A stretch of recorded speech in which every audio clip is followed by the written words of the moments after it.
Tangina mo, gago ka talaga.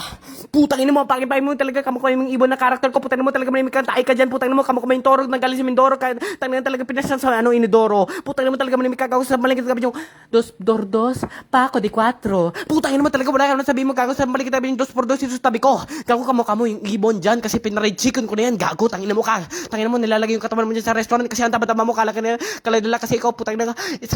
Isa ka lang kasi matabang aswang na kabayo na nilagay sa toro kasi alam nila galing ka sa Mindoro na pinlas sa Inidoro pero tignan mo kasi kamukha mo lahat na mapangit dyan sa kanto. Putang ina mo, kahit sa barangay pa nga pinakasuhan kita ng mapangit po kasi yan. Yung pangit niya po nakakabulag ng mga tao. Kago pinatulpo nga kita kung gaano kakaasim eh. Kuya Tulpo, gusto ko ipatulpo to kasi ang asim-asim niya, pinapopulate niya ng world ng asim niya, gago to eh.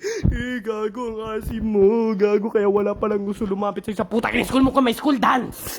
Tangina mo kung nagpa-prom date na kayo dyan, wala na malapit sa'yo kasi ang pangin mo, kung nireveal na yung mukha mo, gago, nagiging blind sila. Nagiging stone touch sila, ikaw pala si ano? Ikaw pala si Yossi pala si Sino nga ka ba? Isa kang aswang na bakla.